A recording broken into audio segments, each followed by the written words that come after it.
अस्सलाम वालेकुम, नमस्कार everyone, welcome to my channel love in दर दास्ता दिल से रूह तक। तो कैसे हैं आप सब? होप आप सभी अच्छे और साथ में स्वस्थ होंगे। मैं भी ठीक हूँ।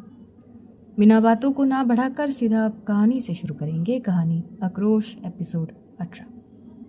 जैसे कि आयशा ने एक दाव खेली है, सीधा एक ऐसी फाइल का खुलासा हुई जो शायद आज से पहले किसी को कोई खबर तक थी। एक फाइल जिसका नाम थी M17। क्या वो किसी प्रोजेक्ट का हिस्सा था या क्या था, अभी तक उसका खुलासा नहीं हुई। उस फाइल में 17 लोगों की डिटेल्स मौजूद थे, जिसमें से एक शख्स जो हर्षिता का पिता थे, 7 साल पहले उनकी मौत हो चुके हैं। उसका भी राज अभी तक खुला नहीं है। बाकी बचे 16 लोग, सारे डिटेल्स तो है, लेकिन ये किस चीज़ का हिस्सा है वो अभी तक शनाया समझ नहीं पा रही है। वो अपने हिसाब से पूरी ज़ोर शोरों से इंक्वायरी में लग चुकी थी। उसने अवनी को कॉल करी। बाकी बचे 16 लोगों की कोई रिपोर्ट पुलिस रिकॉर्ड में है कि नहीं वो चेक करने के लिए कही। तो अवनी ने भी हामी भरी कि मैं अभी करवाती हूँ, क्योंकि उसके पास ऑलरेडी पिक्चर्स वगैरह है। वो पुलिस स्टेशन में किसी से कांटेक्ट करती है और कहती है कि चेक करो इनका कोई पुलिस रिकॉर्ड है कि नहीं। वो एक एक कर सारे तस्वीरों को भेजती थी। वक्त अपने हिसाब से बीतता गया। सवाल ये भी आती है कि आशा तो आउट ऑफ सिटी जाने वाली थी। जो 2 दिन बाद थी वो 2 दिन पहले ही निकल गई, और अब पता चलती है कि आयशा तो कहीं गई ही नहीं, वो इसी बिल्डिंग में मौजूद है। किसी को कानो कान तक खबर नहीं। वही दूसरी ओर हर्षिता थोड़ी बहुत गुस्से में थी अवनी की वजह से, लेकिन कुछ गुस्सा अलग रीज़न से थी, खास करके आयशा के ऊपर। इतना गुस्सा आ रही थी ना जब उसने उस फाइल पर अपनी पापा की तस्वीर देखी, जिसे खून सर के ऊपर अब सवार हो गई। सवाल बहुत सारे थे लेकिन जवाब एक भी नहीं उसके पास, और ये जवाब नहीं होना ही गुस्से का कारण है। आज तक आयशा ने कुछ क्लियर कट बात की ही नहीं उससे। जब भी सवाल करती है वो तो सीधा या तो चुप कराया जाता है या फिर ये बोला जाता है कि तुम्हें सवाल करना अलाउ नहीं है। और अब उसे इसी बात की ज़्यादा गुस्सा आ रही है। वो पायल से ही बात कर रही थी। पायल उसे समझा रही थी कि हो सकता है कि तू जैसा सोच रही ऐसा ना हो, कुछ और वजह से आयशा मैम चीज़ें की होंगी, और क्या पता वो मौत की जिम्मेदार भी खुद ना हो, उनको भी चीज़ें नहीं पता हो। लेकिन सच में वो काफ़ी गुस्से में आ चुकी थी। उसकी आंखों में आंसू भरे हुए थे, खास करके जब फाइल में उसने अपनी पापा की तस्वीर को देखी। वो अपनी माँ की तस्वीर को सीने के साथ लगाकर कुछ देर तक तो रो ली। जब रोने के बाद चुप हुई तो अचानक उसके कमरे से भाई इतनी ज़ोर से आवाज़ें होने लगी टूटने फूटने की। जो अवनी साइड में बैठी हुई थी उसके रूम के ठीक बाहर ही एक सोफे पर, वो खड़ी हो गई और वो भागते हुई आई, दरवाजे पर बार बार नॉक करने लगी। ओए संखी, क्या कर रही हो तुम? पागल हो गई हो क्या? क्या तोड़फोड़ मचा के रखी हो? दरवाज़ा खोलो, वरना ना मैं दरवाज़ा तोड़ दूंगी। लेकिन उसकी किसी भी बात का कोई रिस्पॉन्स हर्षिता देती नहीं है। यहाँ जो है वहाँ पर जो आयशा के कुछ सिक्योरिटीज़ वगैरह वहाँ पे मौजूद होते थे, 2-3 लोग आते हैं और वो आके बार बार दरवाजे पर लात मार रहे थे। लेकिन अगले ही पल हर्षिता खुद दरवाज़ा खोल लेती और वो अवनी के सामने आके खड़ी हो जाती कि तुम्हारी प्रॉब्लम क्या है। अवनी कुछ पल के लिए हैरान रह गई।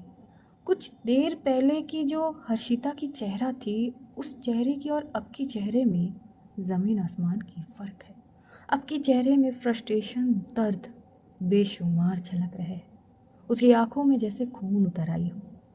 जो आंसू समाये हुए थे वो बहुत ज़्यादा तकलीफ से थे। अवनी पता नहीं कि को कुछ बोल ही नहीं पाई। तभी हर्षिता और आगे आती है। बोलो अब, चुप क्यों हो गई? क्या चाहिए तुम्हें? हाँ, क्या चाहिए क्या तुम्हें?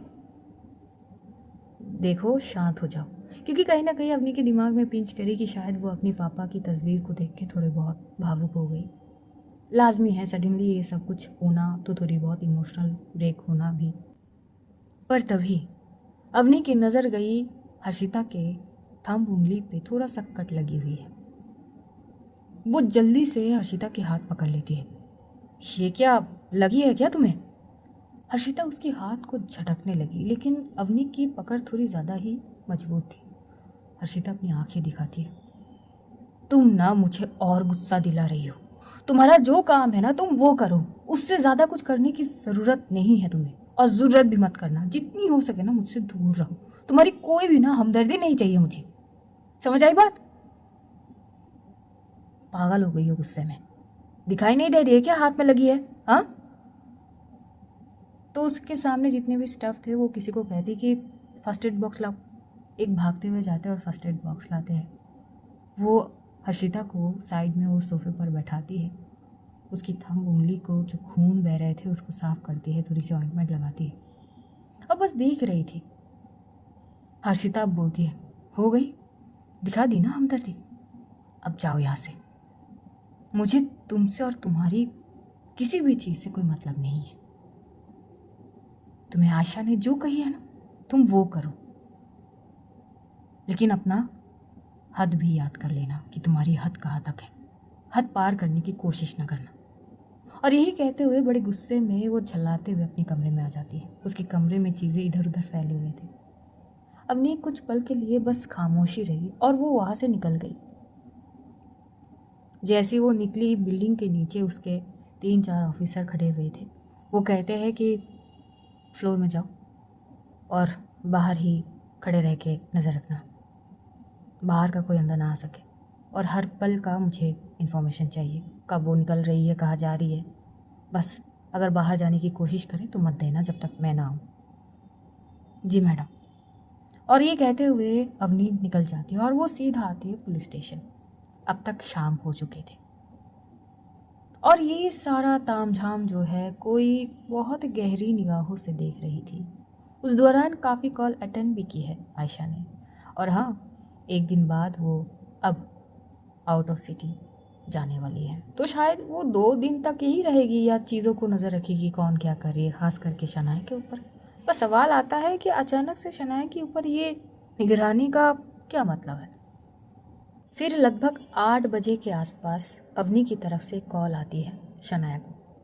शनाया अब भी कॉन्फ्रेंस रूम के एक चेयर पे बैठी हुई थी। उसके सामने स्क्रीन पर उन 16 लोगों का तस्वीर और डिटेल्स जो एक के साथ एक को जोड़ने की कोशिश कर रही थी, चीज़ें मैच करने की कोशिश कर रही थी। जैसे ही वो अवनी की कॉल को देखी वो रिसीव करी। हेलो, अब दी, वो पुलिस रिकॉर्ड चेक कर लिया गया है। लगभग 8 लोगों के खिलाफ कुछ पुलिस रिकॉर्ड की चीज़ें हैं, क्रिमिनल रिकॉर्ड है। बाकी के 8 लोगों की कोई भी रिकॉर्ड नहीं है, वो क्लीन है। कौन से 8 लोग? मैं आपको रिपोर्ट भेज रही हूँ सारे डिटेल्स के साथ। कहाँ हो तुम अभी? पुलिस स्टेशन हूँ। ठीक है, बस इतना ही। उसके बाद अवनी ने वो सारी चीज़ें भेज दी। जब यह शनाया के पास आई तो उसकी आंखें थोड़ी सिकुड़ गई। वो आठ लोग जिनके पुलिस रिकॉर्ड में क्रिमिनल एक्टिविटीज़ थे, वो एक एक कर सारी चीज़ों को लाइन वाइज मेंटेन करती है। उसमें से पता नहीं 3-4 लोगों की डिटेल्स ने उसे थोड़ी बहुत सोचने पर मजबूर कर दिया कि आखिर ये लोग इस फाइल में कर क्या रहे हैं।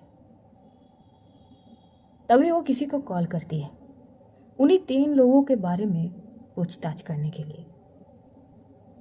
लगभग 2 घंटे बाद उसके पास उसके सोर्सेस से कॉल आती है। एक शख्स के बारे में बताए जाते हैं कि उसके परिवार पहले तो गायब थे, लेकिन पिछले 2 महीने से वो लोग वापस आए हैं। इतने साल तक कहाँ रहे हैं अभी तक किसी को कुछ नहीं पता, लेकिन 2 महीने हुए हैं ये लोग आए हैं। इधर शनाया पूछती है एड्रेस, तो सब कुछ बताए जाते हैं और फिर शनाया वहाँ से निकल जाती है। वो अपनी कार ड्राइव करते हुए जा रही थी। लगभग 1.5 से 2 घंटे की सफ़र। थोड़ी बहुत सुनसान एरिया के पास वो बंगलो थी जहाँ पे वो जाती है। वहाँ पर एक परिवार, वो जैसे ही मेन गेट से एंटर करती है, घर के अंदर जाती है, तो पहले तो उसे रोक दिया जाता है। वहाँ का जो सिक्योरिटी गार्ड थे, वॉचमैन, वो रोक देते हैं। फिर वहाँ से एक शख्स आता है, एक बुजुर्ग इंसान। वो आते ही शनाया को अच्छे से देख लेते हैं और पूछते हैं, कौन है आप, किससे मिलना चाहते हैं? शनाया अपनी सख्त लहजे में ही बात करते हैं। हेलो सर, मैं डिटेक्टिव शनाया बेला, एक केस के रिलेटेड चीज़ों से बात करने आई हूँ। फिर वो अपनी जैकेट के पॉकेट से एक तस्वीर निकालती है।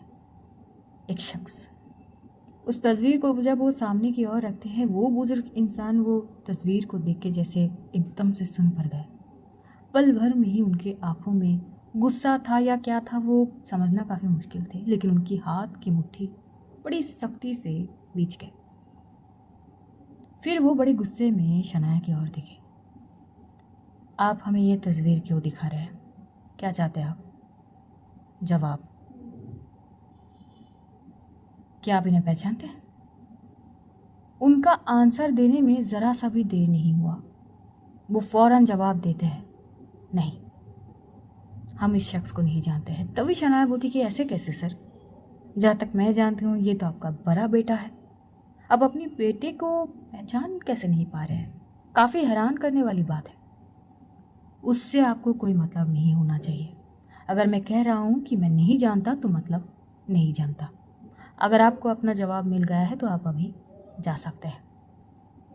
देखिए सर, आपको कोऑपरेट करने ही पड़ेंगे, आपके पास और कोई ऑप्शन नहीं है, और अगर आप नहीं करते हैं तो लीगल वाइज मैं एक्शन लेने में मजबूर हो जाऊंगी। I need answer. आपका बेटा कहाँ है? हमें नहीं पता। बाकी आपको अब जो भी इन्वेस्टिगेट करना है आप कर सकते हैं, लेकिन वो कहाँ है हमें नहीं पता। तभी शनाया बोलती है, ठीक है, क्या आप जानते थे कि आपके बेटे इलीगल तरीके से वेपन्स का कारोबार चलाते थे? नो कमेंट्स, इसके बारे में मुझे कुछ भी नहीं पता। अब बहुत हो गया, अब जा सकते हैं। जो भी आपको जानने थे जवाब दे दिया मैंने। नहीं सर, आपने जवाब नहीं दिया। क्या आप इन लोगों को जानते हैं? वो एक एक कर और भी तस्वीर दिखाने लगी थी। वो 8 लोगों की जो पुलिस रिकॉर्ड में उनके कुछ ना कुछ चीज़ें मिले थे। और अब सच में वो शख्स बहुत गुस्से में आ जाते हैं और गुस्से में ही बोल पड़ते हैं कि कहा ना मैंने, नहीं पता वो, और अगर मर भी गया होगा ना तो अच्छा ही है। तभी भागते हुए शायद उस शख्स के वाइफ आते हैं। वो आते ही उनके हाथ को बड़ी कस के थाम लेती। क्या कर रहे हैं आप? चिल्ला क्यों रहे हैं? आपको पता है ना आपकी तबीयत कैसे है, चिल्लाइए मत। फिर अगले ही पल अब एक लड़का आता है, ज़्यादा से ज़्यादा 27-28 का होगा। वो आते ही सीधा शनाया को देखता है। एक्सक्यूज़ मी मैम, आप कौन? डिटेक्टिव शनाया, कुछ सवाल है आपके भाई को लेकर। जैसे ही वो शख्स अपने भाई के बारे में सुना, वो अपने माँ बाप को देखा और अपनी माँ की ओर इशारा करते हुए कहे, मम्मी पापा को अंदर लेके जाइए। फिर वो दोनों चले जाते हैं। अब वो लड़का बस खड़ा था शनाया के सामने। तभी शनाया बोलती है, आपको पता है आपके भाई कहाँ है? जी नहीं, 10 साल से वो गायब है। हमें नहीं पता वो कहाँ है, जिंदा है कि क्या, कुछ भी नहीं पता। 10 साल। आपको नहीं लगता है कि पता कर लेना चाहिए? कंप्लेन किया है, कोई मिसिंग रिपोर्ट वगैरह किए थे 10 साल पहले, पर मिले नहीं। ओके, फिर ये भी पता होंगे कि आपके भाई क्या काम करते थे? वो सब अफवाह है, उसका कोई भी क्लैरिफाई चीज़ें नहीं है, तो मैं कुछ भी नहीं बता सकता। बस इतना बता सकता हूँ कि वो पिछले 10 साल से गायब ही है। शनाया कुछ पल के लिए चुप रही। फिर वो बाकी 7 लोगों की तस्वीरें दिखाने लगी। उन तस्वीरों में से एक शख्स का तस्वीर जो है उस लड़के ने पकड़ लिया। ये भाई के दोस्त है। ये कहाँ है? ये भी गायब है 10 साल से। नहीं, भाई के गायब होने के 2 साल बाद ही ये गायब हुए थे। कहाँ गए किसी को कुछ भी नहीं पता। हाँ, बस इतना पता थे कि भाई और ये अवरोड गए थे। उसके काफ़ी वक्त बाद भाई आए, फिर वो अचानक एक दिन गायब हो गए, और उसके बाद ये आया 2 साल तो ठीक ठाक ही थे, पर अचानक ये भी गायब हो गया। अब क्या हुआ कि नहीं, हमें नहीं पता। Thank you for cooperate. अब आप जा सकते हैं। वो लड़का चुपचाप चला जाता है और ये सारा स्टेटमेंट जो है वो शनाया ने रिकॉर्ड करी है। शनाया चुपचाप अपनी कार में आके बैठ जाती है। उसने अपनी सोर्सेस को काम पे लगा दिए थे। बाकी जितनी भी वहाँ पे लोगों के डिटेल्स थे, सबके घर जाके फैमिली से बात करके कि क्या है, क्या सब लोग गायब हैं। उस फाइल में जो 17 लोग थे, 17 में से एक माइनस होगा तो 16 लोग, क्या 16 ही गायब है? इसे ही कंफर्म करनी थी शनाया को। अब उसी सुनसान रोड से शनाया जो है वो बढ़ने लगी थी अपने घर की तरफ। रात के 12:30 बज रहे थे। शनाया की दिमाग मानो तब भी एक्टिव थी, वो अब भी गहरी सोच में थी। ठीक उसी वक्त रायचंद हेडक्वार्टर की बिल्डिंग के आयशा अब जिस सीक्रेट फ्लोर में है, उसके पास उसके मोबाइल में 3-4 वीप एक साथ हुई। उसने अपना फ़ोन उठाई और देखने लगी तो शनाया की तस्वीर थे। वो जब उस परिवार से बात कर रही थी, अलग अलग एंगल से तस्वीरों को खींचा गया और भेज दिया गया। एक बड़ी ही खतरनाक स्माइल आयशा के चेहरे पर थी। वो हंसते हुए बोलती कि वेल डन मिस डिटेक्टिव, अब जाके तुम काम कर रही हो, अब तुम सही रास्ते पर हो, बस तुम्हारा रास्ता मुझ तक ही है। And to be honest, I am waiting for you. उम्मीद है कि जल्दी ही आओ मुझ तक। देखते देखते अब ऑलमोस्ट आधे घंटे हो चुकी है शनाया को ड्राइव करती हुई। पर तभी एक चीज़ नोट करती है, जिस रोड से वो जा रही थी ना, उसे ऐसा लग रही है कि पीछे लगभग 3-4 गाड़ियाँ हैं, कुछ बाइक भी है। थोड़ी अजीब ये लगी कि कुछ तो गड़बड़ है। स्पीड को और चीज़ों को, मूवमेंट को समझते हुए वो ये थोड़ी बहुत डाउट कर ली थी कि शायद उसे फॉलो किया जा रहा है। एंड सडनली एक कार जो है शनाया की कार के सामने आके खड़ी हो गई। शनाया बहुत जल्दी ही ब्रेक लगाती है। थोड़ी हैरान थी कि सडनली एक कार क्यों उसके सामने आके खड़ी हो गई, कौन है इसमें। पर कोई बाहर भी नहीं आ रहे थे। और वो जैसे ही अब कार को थोड़ी बहुत रिवर्स लेगी कि तभी ठीक उसके कार के पीछे एक और कार आके रुक गए। ऐसे ही खड़े थे, कार से कोई बाहर भी नहीं आ रहे थे और अंदर कौन बैठा है वो भी नहीं देख सकती थी। पता नहीं वो कैसी ग्लस थी कि शायद बाहर से कोई देखे तो नहीं दिखेगा, अंदर वाला शख्स या जो भी है वो देख सकता है।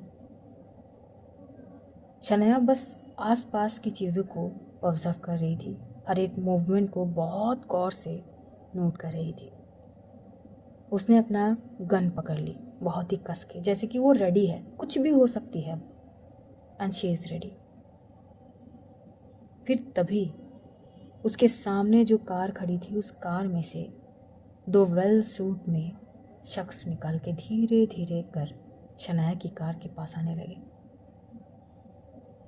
शनाया मिरर से ही पीछे की तरफ देखती है, उस कार में से भी ऐसे ही 2 लोग निकल के उसके कार के पास आने लगे। उनके हाथ में भी गन थे। शनाया की नज़र काफ़ी तेज थी, वो सामने और पीछे की चीज़ों को बहुत अच्छे से फॉलो कर रही थी और वो बिल्कुल रेडी थी। पर अगले ही क्षण पता नहीं कहीं से कुछ शोर भी नहीं हुआ, कुछ समझी ही नहीं वो सामने से 2 शख्स एकदम से गिर गए और पीछे से 2 शख्स वो भी गिर गए। और जैसे गोलियों की बरसात होने लगे। कहाँ से चल रहा है कुछ समझ नहीं आ रही है। बहुत हैरानी वाली चीज़ तो है ये। उधर आयशा जो ये नज़ारा देख रही थी, अब भी उसके चेहरे पे मुस्कुराहट। अब तुम खतरों से जो खेल रही हो, मुसीबतों का सामना तो करना ही पड़ेगी, but I give you my words, मुझ तक पहुंचने तक तुम्हें कुछ भी नहीं होगी। शनाया अब कार से उतरती है। मतलब एकदम से ये माहौल होगी उसने उम्मीद तो नहीं की थी। उसके सामने 2 शख्स गिरे हुए, पीछे 2 शख्स गिरे हुए, मर गया क्या क्या अभी तक वो नहीं जानती है कि तभी अचानक दूर से पुलिस की कार की सायरन की आवाज़ गूंज उठते है और धीरे धीरे कर वो सुनसान रोड जो है वो पुलिस की गाड़ियों से भर जाता है। एक कार से बड़ी डैशिंग तरीके से उतर के आई अवनी। वो सीधा भाग के आई शनाया के पास और गले से लगा ली। आप ठीक है? मैं ठीक हूँ, तुम यहाँ क्या कर रही हो? दरअसल एक अननोन नंबर से मुझे एक टेक्स्ट आई थी आपसे बात करने के लगभग आधे घंटे बाद। कैसी टेक्स्ट? अवनी वो टेक्स्ट दिखाती है। नंबर अननोन ही थी। लोकेशन और सारी चीज़ें बताए जाते हैं कि शनाया की जान खतरे में है। जल्दी जाओ, तुम्हारे पास 1 घंटा 25 मिनट है। शनाया अपनी जगह पर खड़ी थी। अवनी जो है अपनी टीम को कुछ इशारा करते तो वो सारे पुलिस ऑफिसर जो है, जो 4 लोग गिरे हुए थे उनको चेक करते हैं। मतलब गोली सबको लगी है, पर ऐसे जगह पे लगी है जैसे कि इनको बचाया जा सकता है। किसी सेंसिटिव जगह पे नहीं लगी कि गोली लगी और मर गए, बस बेहोश हुए हैं। एम्बुलेंस भी आए हुए थे तो उनको जल्द से जल्द वहाँ से ले जाया जाता है। शनाया एक ही साइड में खड़ी थी, अब भी कुछ गहरा सोच। तभी अवनी बोलती है, देख क्या हुआ है? कुछ नहीं, चलो घर चलते हैं, मेरी सिर दुख रही है। अवनी की टीम चली जाती है अवनी शनाया के साथ।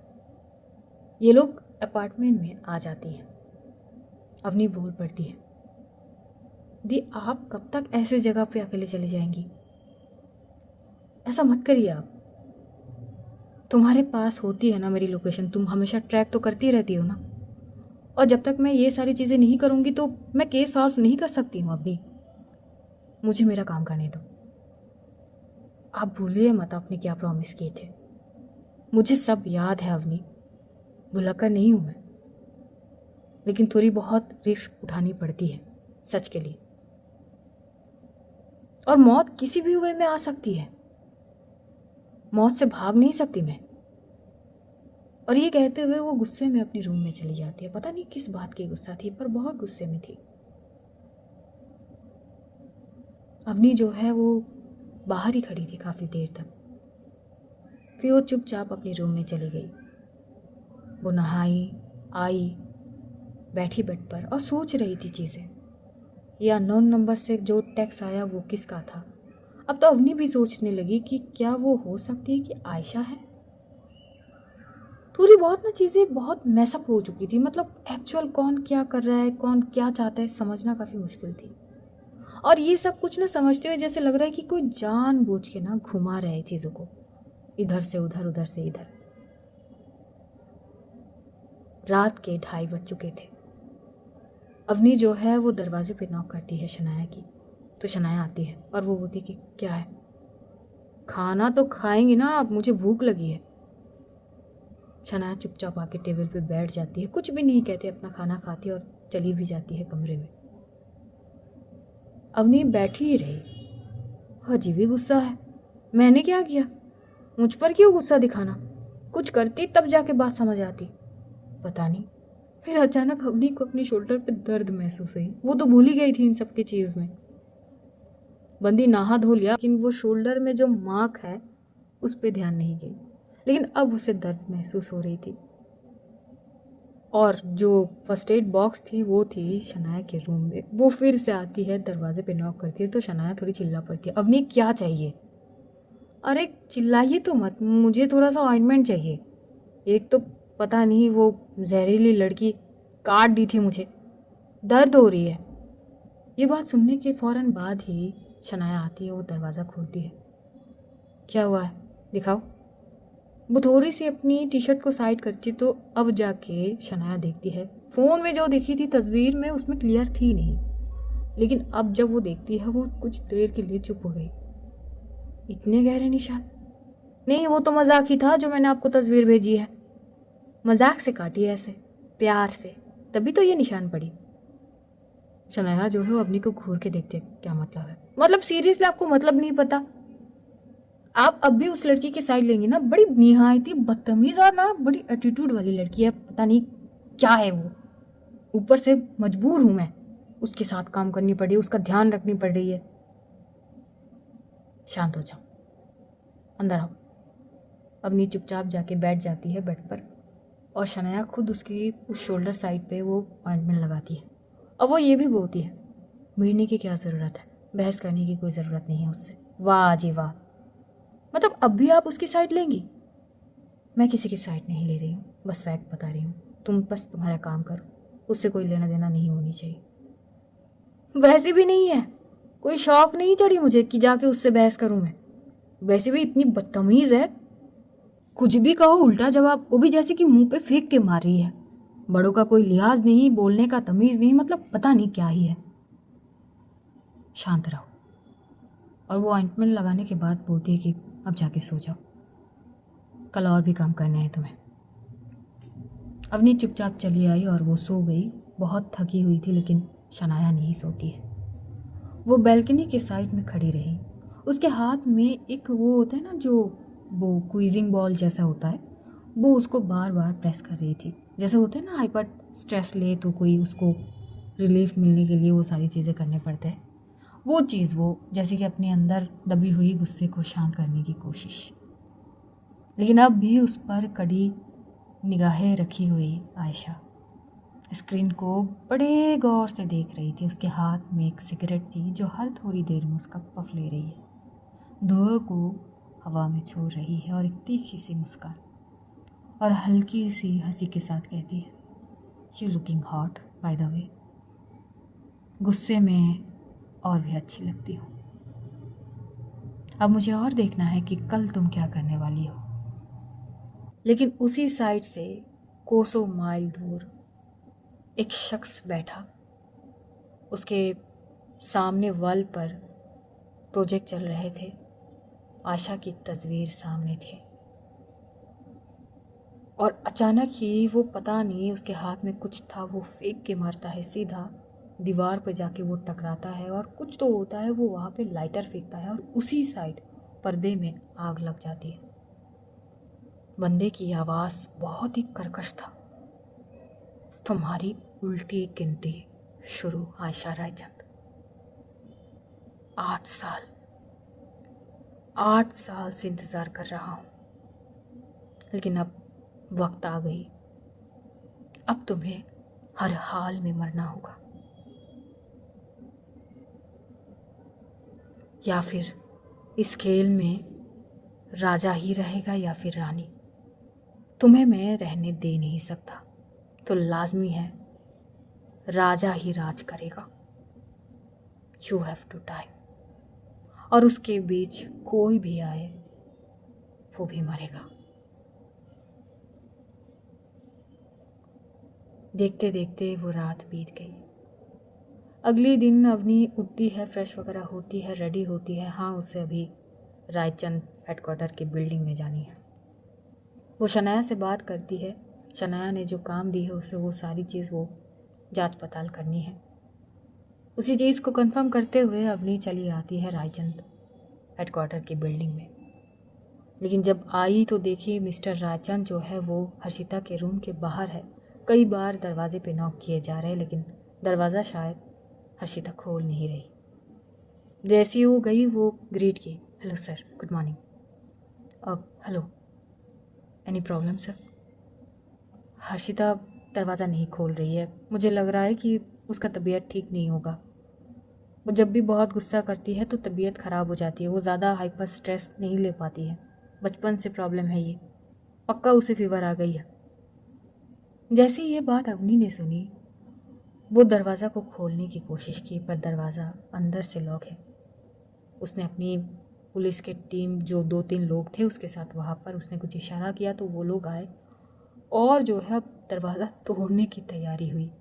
लेकिन अगले ही पल अवनी आगे आती है, पर वो कुछ करेगी उससे पहले ही दरवाज़ा खुल जाता है और अवनी सीधा गिरी हर्षिता के ऊपर।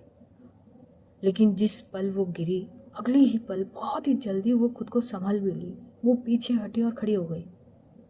लेकिन हैरान वाली नज़रों से वो हर्षिता को देखने लगी। हर्षिता की पूरी चेहरा लाल। वो जल्दी से हर्षिता को उठाती है। तुम ठीक हो? हर्षिता पहले तो हाथ झटकती है। तुम्हें क्या मतलब? मिस्टर रायचंद भी जल्दी से आते हैं। ज़्यादा स्ट्रेस लिया, ज़्यादा गुस्से में थी। डॉक्टर बुलाओ। फ़ौरन ही डॉक्टर को बुलाए जाते हैं। डॉक्टर आते हैं। हर्षिता का थोड़ी बहुत चीज़ें होता है। हाँ, वो ज़्यादा हाइपर हो चुकी थी, स्ट्रेस लेवल उसकी कुछ ज़्यादा ही हो गई और जब जब ऐसे हुआ है उसे फीवर आए हैं। जब डॉक्टर चेकअप वगैरह कर लेते हैं तो उनके नज़र जो है उसकी हाथ में वो कट के निशान पे जाती है। तो वो पूछते हैं तो बताया जाता है इससे भी इन्फेक्शन हो सकता है, तो एक इंजेक्शन लगानी पड़ेगी। भैया इंजेक्शन के नाम सुन के ही अवनी एकदम से घूर के देखने लगी। वो बोले कि इंजेक्शन क्यों? अवनी ने जैसे ये बात कही, हर्षिता की नज़र एक पल के लिए अवनी के ऊपर आई। डॉक्टर वहाँ पे लगभग 1 से 2 घंटे तक बैठे हुए थे। जो दवाई दिए गए थे उससे कुछ हद तक जब उसकी फीवर थोड़ी बहुत उतर जाएगी फिर जाके वो इंजेक्शन देंगे। ऐसा ही होता है। कुछ पल बाद जब फीवर थोड़ा सा नॉर्मल हुआ तब जाके इंजेक्शन दिया। जब इंजेक्शन डॉक्टर हर्षिता को दे रहे थे, अवनी ने अपनी आंखों को कस के बंद कर ली। और तो अवनी जो नोट करती है, हर्षिता ने उफ तक नहीं करी, उसके तो पलके भी नहीं फेरे भाई। डॉक्टर ने ये कही कि कुछ खा लीजिए, कुछ खाने के बाद थोड़ा आराम कर लीजिए, ठीक हो जाएंगे, और कुछ मेडिसिन है ये प्रेस्क्रिप्शन ले आना। डॉक्टर जो है वो चले जाते हैं। इधर अब हर्षिता जो है अवनी की तरफ फेस करी। सीरियसली? अवनी थोड़ी कंफ्यूज वाली नज़रों से देखती है। What do you mean by seriously? Now I have a seriously doubt. पक्का तुम पुलिस वाली हो? तुम्हें इंजेक्शन से डर लगती है? तो क्या हुआ? हाँ, तो क्या हुआ अगर मुझे इंजेक्शन से डर लगती है तो? तुम्हें ऊंचाई से डर लगती है, तुम्हें इंजेक्शन से डर लगती है, और तुम काम करती हो पुलिस की। तुम पर देश की रिस्पॉन्सिबिलिटीज है। आई मीन सीरियसली भाई, ये ना काफ़ी इंसल्टिंग फील हुई अवनी को, और वो झल्ला पड़ती है। एक्सक्यूज़ मी, अपने काम से मतलब रखो तुम। ये मेरी पर्सनल मैटर है। किन चीज़ से डर लगती है, किन चीज़ से नहीं, उसमें तुम कमेंट नहीं कर सकती। तुम्हें पता क्या है मेरे काम के बारे में? हाँ, कितना जानती हो तुम मुझे? तुम ऐसे मेरे प्रोफेशन पे सवाल नहीं उठा सकती। हाँ ठीक है, पर तुम्हारी हरकतें ही है कि सवाल अपने आप ही उठ जाती है। अब तो पक्का ये कह सकती हूँ कि तुम ना रेफरेंस के तौर पे पुलिस में आई हो। पक्का ये तुम्हारी दीदी की काम है। उसे देखो वो कितनी स्ट्रांग है। तुम ना, फिर वो अपनी मुट्ठी बीच लेती है। वो एक पल के लिए बस देखती है हर्षिता को और वहाँ से निकल जाती है। वहाँ पर मिस्टर राजचंद भी थे। वो बड़ा कंफ्यूज थे। वो बोल पड़ता है, ये क्या तरीका है बात करने की? वो तुमसे बड़ी है और कहीं ना कहीं तुम्हारे लिए वो यहाँ पे है, तुम्हारी सेफ्टी के लिए, और तुम ऐसे इंसल्ट कर रही हो। नानो, अगर आपको ज्ञान ही देने हैं तो सॉरी टू से, पर अभी मुझे कोई भी ज्ञान नहीं चाहिए। अब अपने सारे ज्ञान को ना अपनी बेटी को देना, मुझे नहीं। पर अगले ही पल वहाँ पर आयशा की एंट्री हुई, जिसे देखकर अवनी की मुंह खुला का खुला रही। आयशा शर्ट में थी, ब्लेजर जो कोट था वो उसके हाथ में थी। बड़ी एटीट्यूड में धीरे धीरे कर वो चलती हुई आ रही थी। उसकी हील्स की वो टक टक आवाज जैसे चारों ओर गूंज उठे। अवनी अब भी अपनी जगह पर खड़ी हुई थी। आयशा बस उसकी पास से होते हुए सीधा हर्षिता के कमरे में आई। मिस्टर रायचंद भी हैरान थे आयशा को देखकर, क्योंकि इस टाइम पे आयशा का यहाँ पे होने की कोई चांस थी ही नहीं। हर्षिता भी हैरान थी। वो बस आयशा की ओर घूर के देखी। आयशा अंदर आते ही सोफे की तरफ अपनी कोट को फेंकी और हर्षिता के दूसरे साइड पे बेड के पास आके बैठ गई।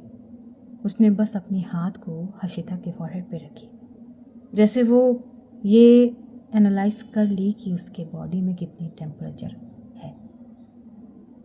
और अगले ही पल वो मिस्टर रायचंद की ओर देखती है। अब जा सकते हैं पापा, मैं यही हूँ। हर्षिता उठने की कोशिश कर रही थी कि आयशा की एक आवाज़, डोंट, अगर तुम ठीक नहीं हो तो टेक रेस्ट। किसने कहा मैं ठीक नहीं हूँ? कहने की ज़रूरत नहीं है, आई कैन सी। और ये भी पता है कि डॉक्टर ने क्या बोल के गई है, टेक प्रॉपर रेस्ट। मैं यही हूँ, मुझे तुम्हारी कोई भी ज़रूरत नहीं है। फाइन, बट मुझे है, और मुझे ये तय करनी है कि तुम पूरी तरह से ठीक रहो।